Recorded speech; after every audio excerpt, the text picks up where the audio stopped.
after top Congressional Democrats with just 1 day until the deadline. It's a very simple job. Sit down and negotiate with the Democratic leaders and come to an agreement. We've got the top appropriator in Congress with us today. Chairman Tom Cole of Oklahoma is here. But as the president makes a nod toward bipartisanship on the budget, he's escalating his moves against his political enemies. As Washington reels from the president's prosecution of former FBI Director James Comey, new moves against Democratic strongholds ordering troops into Portland, Oregon. If the federal government didn't come here to lend us a hand, then take a hike. Democrats are running out of options for confronting a president bent on pushing the constitutional limits of power. Congresswoman Emilia Sykes of Ohio joins us to talk about whether the blue team can find a way to fight back. But the world won't wait for America's politicians to get their act together. Overnight, Russia rained hell down on Ukraine in a 12-hour bombardment, the latest provocation after 2 weeks of violating our NATO allies' airspace. Europe says it's ready to counterattack, and President Trump says, go for it. Mr. President, do you think that NATO countries should shoot down Russian aircraft if they enter their airspace? Yes, I do. This as the administration declares a new national policy to kill suspected drug runners on the high seas. The president has clearly shown that he's willing to use any and all means necessary to stop the illegal trafficking of deadly drugs from the Venezuelan regime. Former top Justice Department official John Yoo is here to decipher the legality of that move and to sort out what's happening at his former agency. All that and our best in the business panel of journalists, including the great George Will. The Hill Sunday starts now.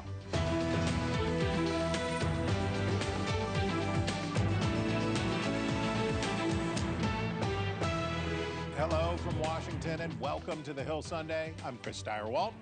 On Tuesday at midnight, government funding will run out.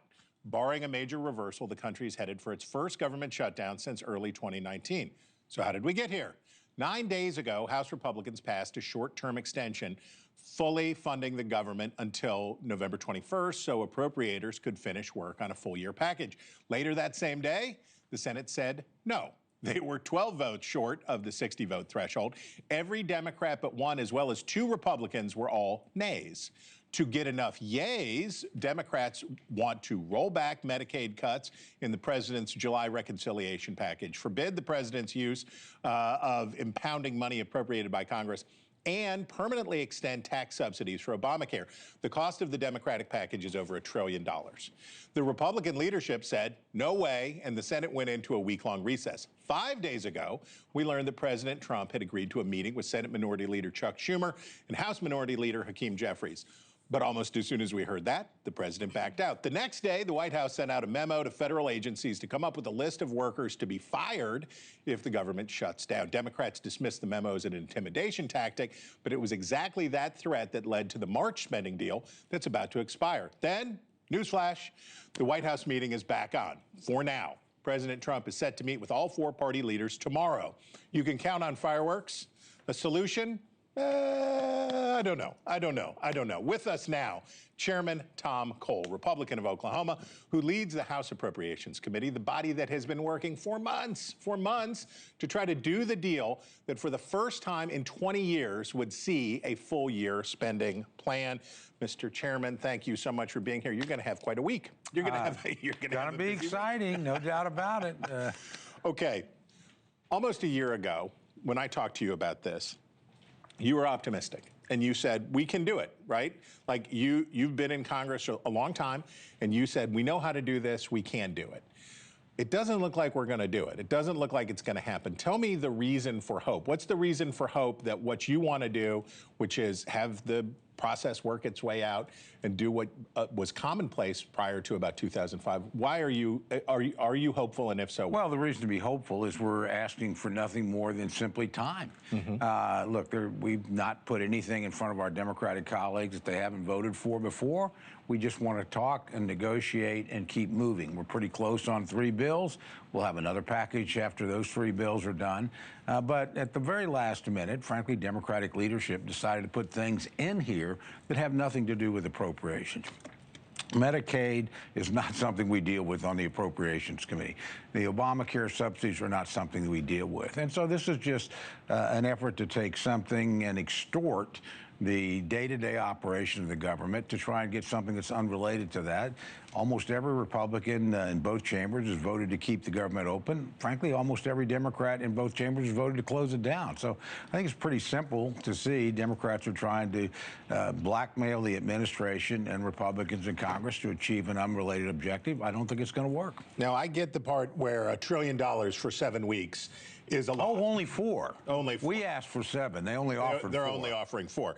So $1 trillion for 4 weeks of continuing government spending is a lot of money. But for a lot of Republicans, and I heard it from Lisa Murkowski in the Senate, for a lot of Republicans, some of what Democrats want, which is the extension on the Obamacare subsidies, is probably popular with a lot of Republicans, particularly a lot of Republicans who represent districts that have people who are on Medicaid. Well, that's an appropriate negotiation to have. Those subsidies don't run out till December 31st. Okay. This extension only goes to November 21st. So it really makes no sense to put them together, but a negotiation on that's perfectly appropriate. You just don't blackmail people by threatening to shut down the government, something Democrats have repeatedly, and I think appropriately, chastised Republicans for. They find themselves doing themselves. So the hypocrisy here is breathtaking. Okay, there will be those in your party who say on the question of the Obamacare subsidies, which have emerged here as you say, a reasonable point of negotiation between the parties. There are going to be some who say, your fellow House Republicans who say, if we don't end this now, it will never end, and that we can't afford it, and it's going to keep going, it's going to keep going. How concerned are you that if the Senate comes up with a deal to get a package and that's in there, that House Republicans will say, we're not doing it? Oh, I'm very concerned because, again, any deal is going to have to be something that involves House Republicans. You can't simply cut it in the Senate and send it back over without talking. I think that's actually one of the reasons why the president probably canceled last week's negotiation. He was not there with either the majority leader or the speaker. When they negotiate tomorrow, he will be. So all those parties need to be in the room because they all have votes that are important to actually get us moving forward and back on a normal appropriations path. Now, it's hard to tell. You've done a lot of these. You've been around for a lot of these, but in the ones that I've been around for, the shutdown theater versus reality, right? So there's pregame talk, right? People say, well, we don't care and we're going to do whatever. Some of it's real, some of it's bluster. I hear a lot of Republicans say they want a shutdown because then they can fire all these government workers. And that a shutdown would actually be good because then they could finish the Doge work. Well, I'm not for a shutdown ever. I was not for the previous ones when Republicans did it. Democrats have also shut down the government. Schumer did over DACA in 2017. Look, they don't work. They never achieve the objective they're supposed to achieve. They put a couple million people's lives at risk. A lot of us live paycheck to paycheck. They got mortgage payments. They got car payments. We can keep talking. We just don't have to shut down the government to achieve the talk. And I think the threat is a dangerous one to make and one that when you slip into a shutdown, they're awfully hard to get out of. Steve Womack, who is on your committee, you bet, Republican from Arkansas, said this. If you're a Democrat, even just like a mainstream Democrat, your predisposition might be to help negotiate with Republicans on a funding mechanism. Why would you do that if you know that whatever you negotiate is going to be subject to the knife pulled out by Russ Vought, who is the president's budget boss? These rescissions, Democrats keep making a point about these rescissions, and the Supreme Court just said to the president, yeah, there's another few billion that you can slice out. If that's what Steve Womack is saying, doesn't he have a point there that it makes negotiating harder? Well, the first rescissions package was actually voted on by Congress. Totally. To me, that's the way they ought to operate. I will say this for the OMB, their position's actually the same position OMB has had under every president since Gerald Ford. Right. So this is not some new thing. And I don't think the package that they've put out there, which I think we should vote on, and I would certainly support, but you're probably going to have to clear this legal thing. GAO is on the other side of this issue, although for many years, decades, they had the same position that OMB currently has. It didn't change till 2018. So clearly we have a legal matter here, but I don't think this, $5 billion sounds like a lot of money. It is a lot of money, but in a $1.7 trillion discretionary budget, it's not very much money. What's the Washington line? $1 billion here, $1 billion there. Pretty soon you're talking about pretty real money. soon, but this is mostly foreign aid stuff. It's not controversial. Secretary Rubio says, I don't need this. So, again, I think, again, we should vote on it, but there's a legal issue here, and OMB has a case to make, and probably ought to be decided by the courts.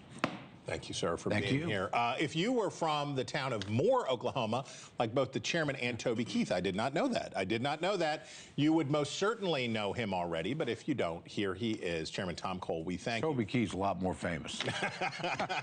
And a lot more popular. All right, joining us now, Congresswoman Emilia Sykes, Democrat from Ohio. Congresswoman, thank you so much for making time for us this Sunday morning. We appreciate you. First, I want to get your reaction to what the chairman said on the shutdown front. He says we just need a little more time. We just need a little more time to get this done. And Democrats are voting for a lot of what's coming out of the appropriations process. Well, we've known that the September 30th deadline was coming. This is not new to us. And the administration is run by Republicans, the House and the Senate. And so it's been up to them to lead us to a place where we didn't have to do this. And so unfortunately, they are using Democrats as the scapegoat for them failing to do the very basic necessity and job of the Congress, which is to fund the government. So the fact that they are blaming Democrats for not coming to the table or not negotiating, and we all knew we had a September 30th deadline, is tragic at best, but really it's political malpractice because they've known, and we're ready and willing to work with them in order to fund the government. Okay, I am old, and I remember in 2013, I remember in 2013 when Ted Cruz said, and House Republicans said, we will not reopen the government until you eliminate, they asked for Barack Obama to eliminate Obamacare. They said, we want you to sign legislation to do that. And Barack Obama said at the time that the Republicans were going to hold the entire economy hostage over ideological demands. And at the time when he said that, Republicans freaked out. They said, you can't call us hostage takers, you can't do all this stuff. And Obama said, absolutely. What's different now when Democrats are doing something that is similar? What's different?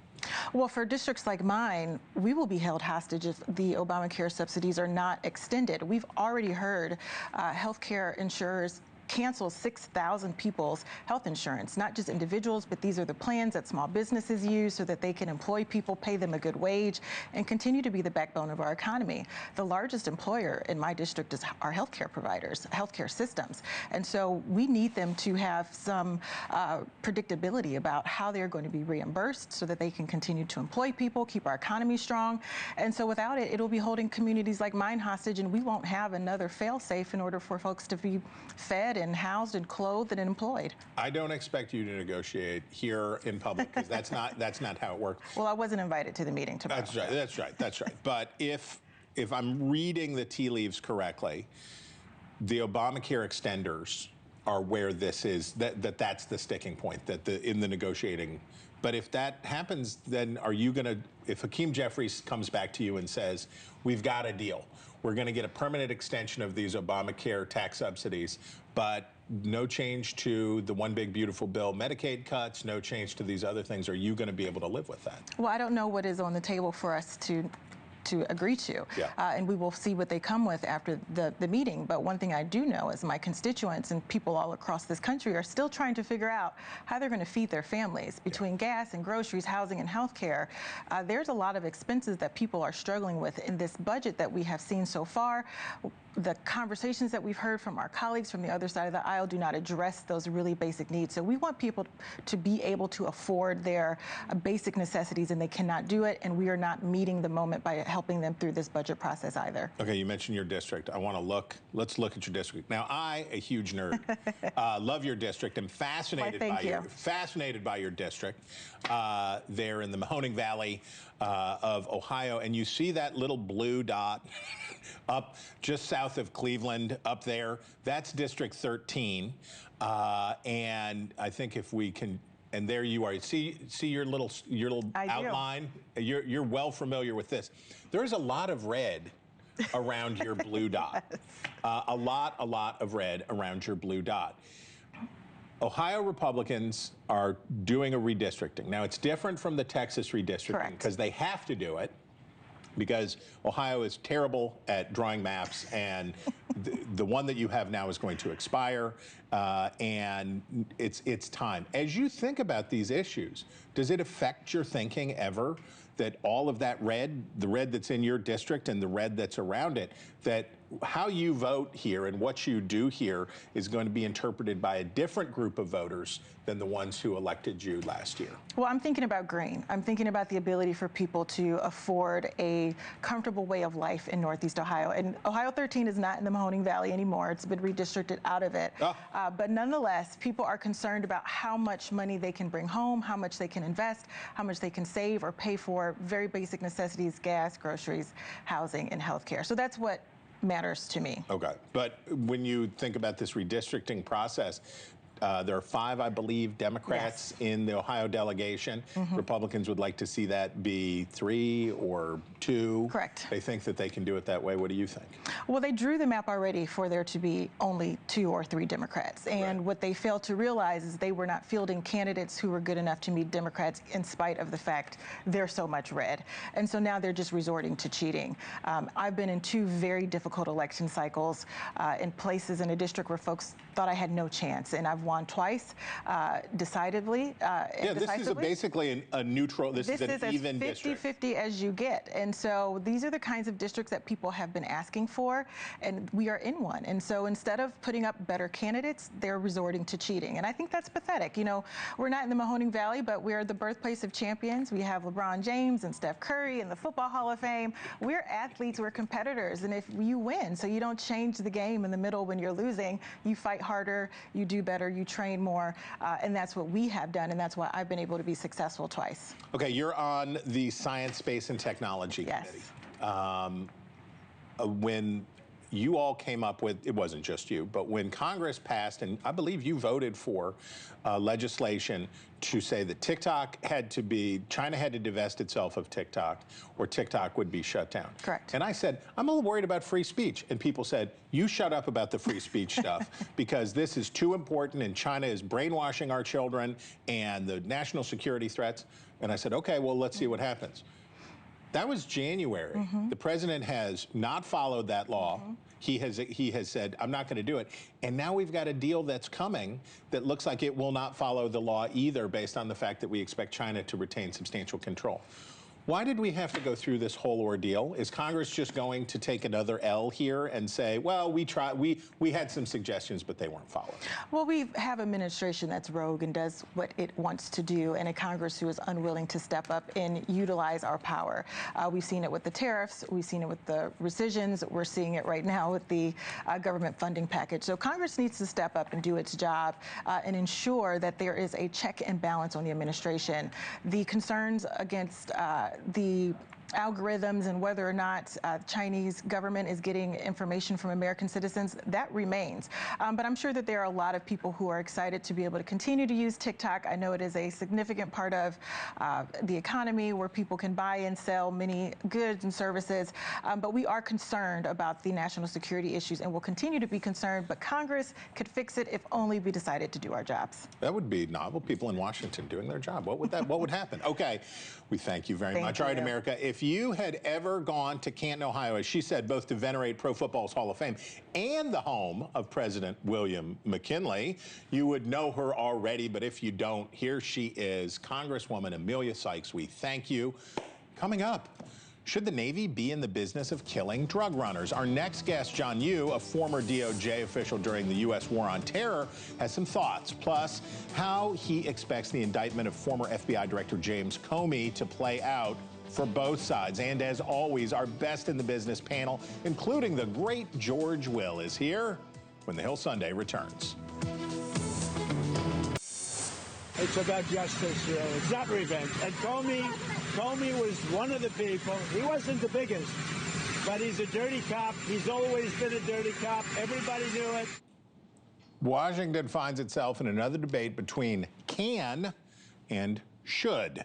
Many Republicans hold that as the nation's chief law enforcement official, President Trump has the authority to prosecute anybody, including his political enemies. He's putting that to the test in the case of former FBI Director James Comey. Trump fired a U.S. attorney who declined to prosecute Comey for allegedly lying to Congress.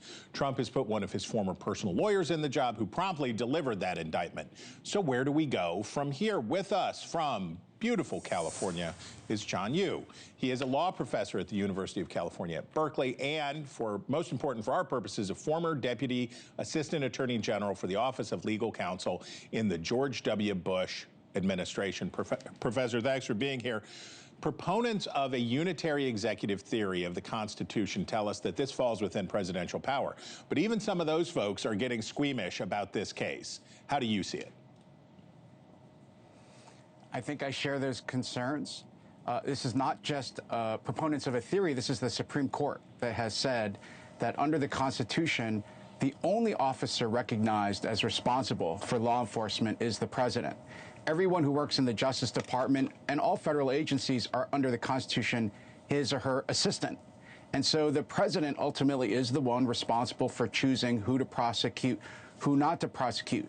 That said, I think this is a very hard case for the Justice Department to win. This is essentially a he said, she said case about whether Jim Comey, the former FBI director, authorized subordinates to leak confidential law enforcement information to the press.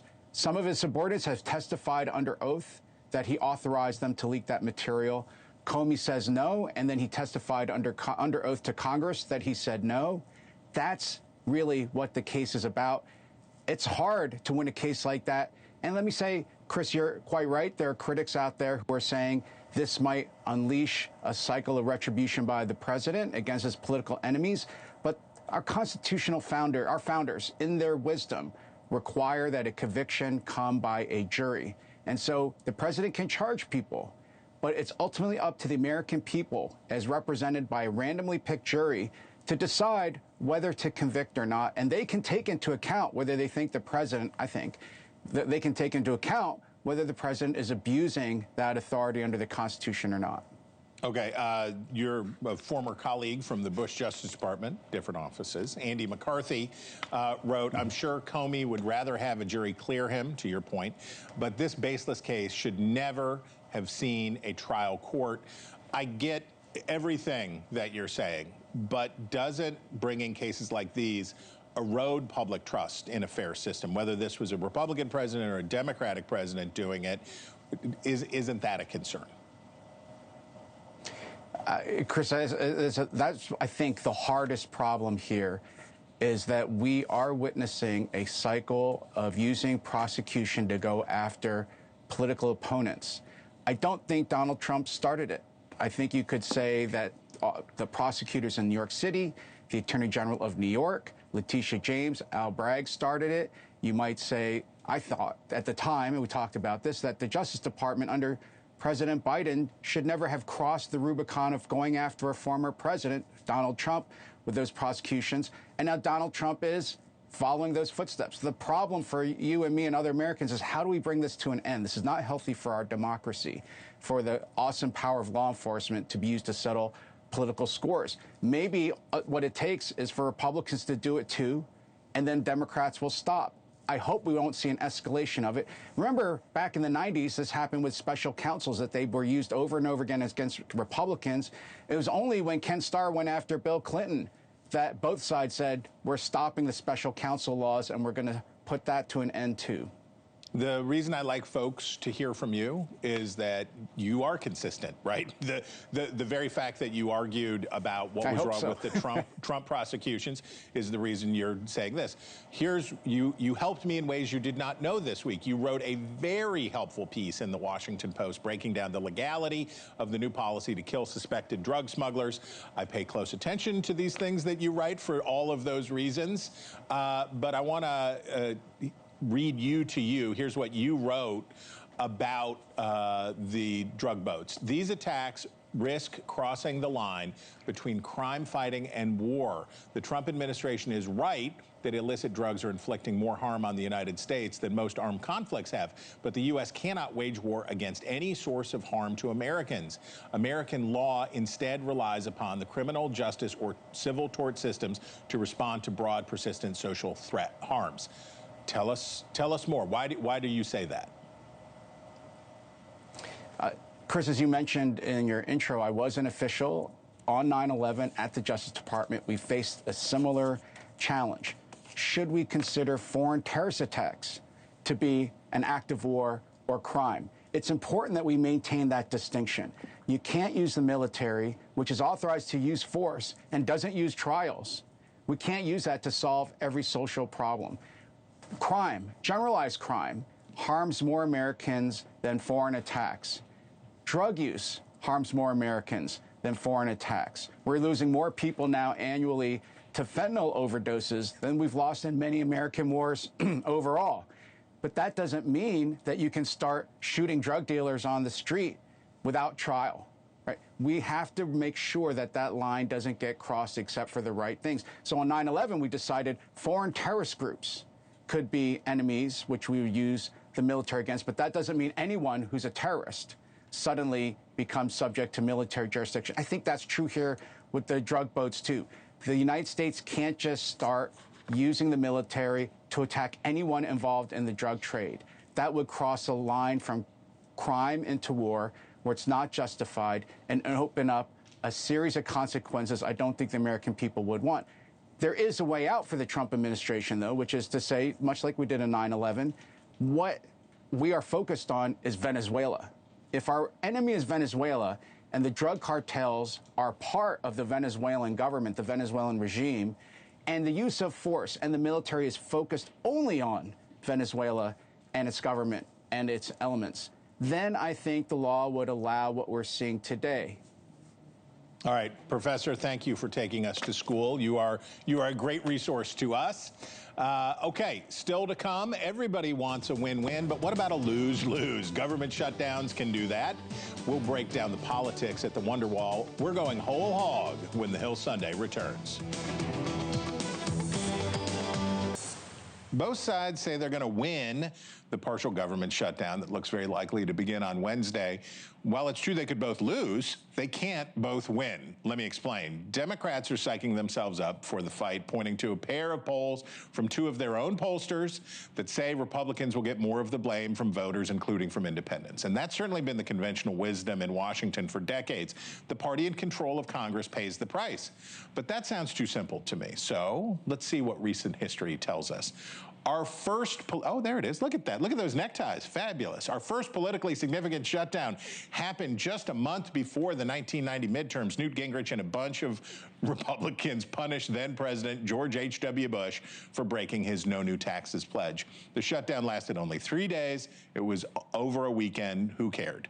Republicans saw modest losses. Democrats gained 7 seats in the House and 1 in the Senate. Then in 1995, we get to the granddaddy of them all. Gingrich and the first Republican House majority since 1954 took Bill Clinton to the wall in a pair of shutdowns that spanned 26 days in total. Clinton maximized the pain by closing high-profile assets to pump up the pressure on the holdouts. Guess what? It worked. In the 1996 elections, Republicans held on in Congress, but Clinton roared to re-election, running against an obstructionist GOP. The lesson was well enough learned that we did not see another shutdown until 2013, when Senator Ted Cruz and House Republicans launched the most audacious shutdown to date: repeal Obamacare or no budget. It took 16 days before reality set in and Republicans caved, many convinced that it could doom the party in 2014. Not at all. Look at that. The GOP increased its House majority by 13, taking back all the seats they had lost in 2012 and then some. But look at the Senate.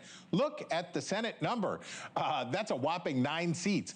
I can't tell you that the Cruz shutdown had no effect at all, but I can say that for voters a year later, it wasn't much of a consideration at all. But what's different now is that Democrats aren't in control of anything. So let's look at the most recent and longest shutdown. President Trump's self-shutdown at the end of 2018 into the start of 2019. Trump didn't want to sign any short-term spending deals that didn't include billions for his border wall. It took 35 days to resolve the impasse. But no obvious harm here for the party in power either. Yes, it no doubt hurt Trump, but once the pandemic came in, that overtook everything else. By 2020, Trump's shutdown wasn't on anybody's mind, and it certainly did nothing to hurt congressional Republicans who actually fared pretty well. It sounds like we can retire the conventional wisdom on shutdowns, but don't tell that to any of the folks in Congress.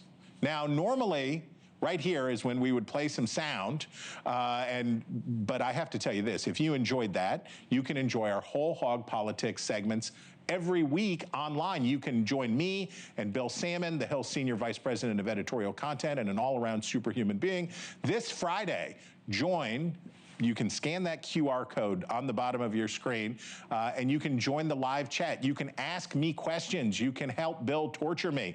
You can just soak it all in. Listen to the nerding out that we're going to do. Okay, with us now, our best in the business panel of journalists, George Will, senior political contributor for NewsNation and Pulitzer Prize-winning columnist for The Washington Post. Tamara Keith, she is the senior White House correspondent for NPR. Alana, we want to be right. Alana Shore, senior Washington editor for Semaphore, and you all know Andrew Desiderio, senior congressional reporter for Punchbowl News. Andrew, we must start with you because you know things. Allegedly. This is what you look like a person who knows things. We're going to have a shutdown. We are most certainly going to have a shutdown. Yes. I would say more than likely at this point. The president is meeting tomorrow with the top 4 congressional leaders. Democrats are dug in. Republicans are dug in. You saw this morning John Thune, Chuck Schumer reiterating their positions, their views on this. Democrats think at this point focusing on health care and drilling down on those messages are not only helpful for them in this shutdown fight, but to your prior segment, they think it's helpful for them in the midterm elections as well, especially given the fact that they focus so much on the Medicaid cuts from the big beautiful bill, right? They think that this is a message they can win on. The question is, which party gets blamed for the shutdown? It's always the instigating party, right? In this case, the instigating party is very obviously the Democrats here. We're a year out from the election. I don't know how much of an impact that's going to have on things in terms of a direct impact on the midterms, but shutdowns are harmful, right? Mm-hmm. People suffer in shutdowns, right? Not just the closure of national parks and things like and government services not being accessible, but federal employees not getting paychecks. I mean, so many Americans live paycheck to paycheck, regardless of what industry you're in, whether you work for the government or not. People not getting paychecks is an objectively sort of harmful thing. And if Democrats have to bear the blame for that, then that's not good for them. Tamara, the Democrats, yes, maybe have convinced themselves that it will help them in the election, but also they just want to do it, right? Like they want to stick it to Donald Trump. They want to do something to show that they have power, that they are not just potted plants here. But getting into a shutdown is a lot easier than getting out of a shutdown. So if they give their base what they want, do they get stuck? Yeah, so you'll remember back in March, there was a potential shutdown, but ultimately they avoided it with a short-term... Schumer caved. Yes, and that was the message, is that Schumer let Democrats down. The base really wants a fight with the president.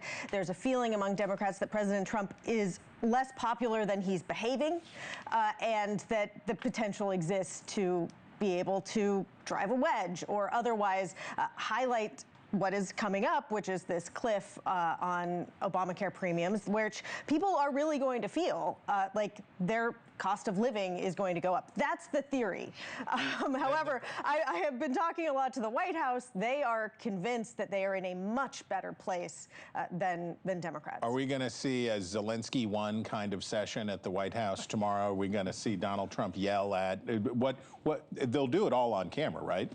I mean, I expect they will. Yeah. That's honestly to Trump's benefit. As we saw during Zelensky, he enjoys being the aggressor, to use Andrew's word, in these kinds of meetings. And as Tamara said, the White House believes it has the upper hand. We haven't really discussed the fact that Democrats are a little bit at sea on their ask. They want to talk about these subsidies, but some of them also want action on the Medicaid cuts in the big beautiful bill. So rescissions or whatever. Some kind of resolution. Yes. they're not united enough, I think, for Trump to lose the upper hand in this meeting. Mr. Will, you have taught me many things. One of the things that you have taught me is that there is no bottom, and that things can, in fact, get worse. I'm watching some mirroring taking place here where Democrats who once denounced the Cruz shutdown over Obamacare use this kind of shutdown, and the ratchet continues. Am I reading that correctly?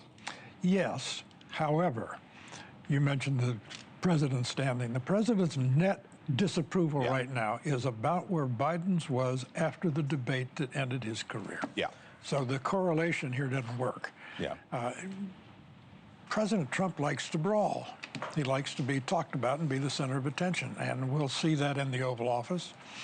And poor Mr. Schumer, who might be looking over his shoulder at a primary challenge next year, who knows? Democrats want to fight. They have no cards, to take the language he used with Zelensky. Yeah, that's a fact. George Will is right again, and he also makes me sad.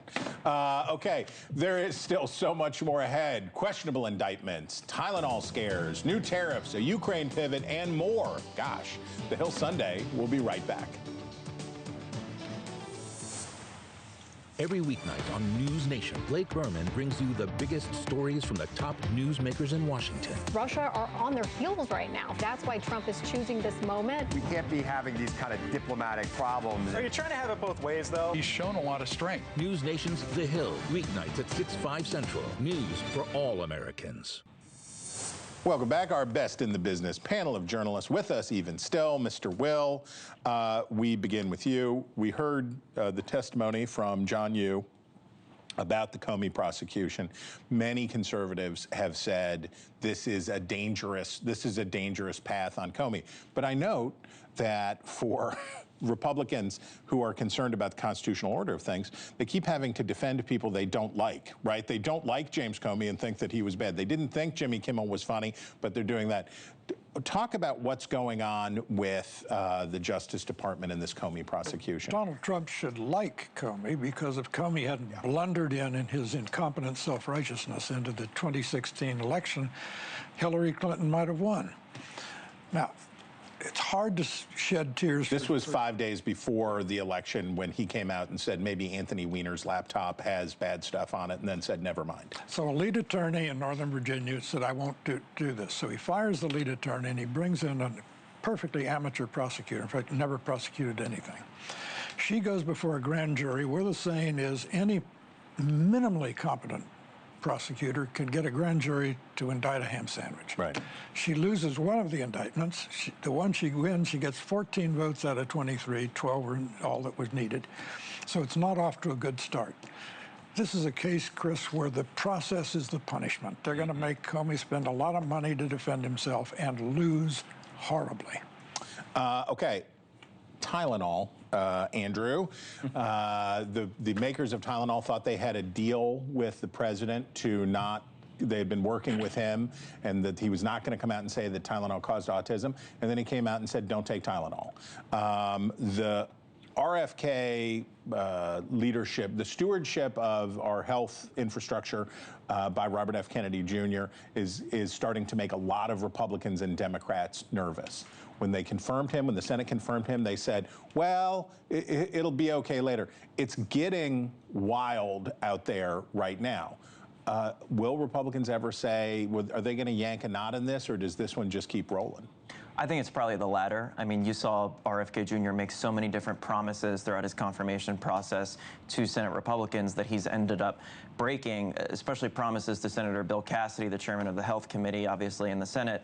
Just a few days ago, though, you had even Senate Majority Leader John Thune. He was on another network. He was asked about the Tylenol issue and said that he was concerned about sort of the trajectory here and what's happening. Even the vice president said, well, you should listen to your doctor. Right, exactly. And, you know, even before that, that. Senate Majority Whip John Barrasso, the #2 Senate Republican. Also he's a doctor. Yeah, exactly, yeah. He came out again. I know this wasn't an HHS issue, but he said that he opposed the decision by the Florida Surgeon General to not make all these vaccines for children compulsory for public schools.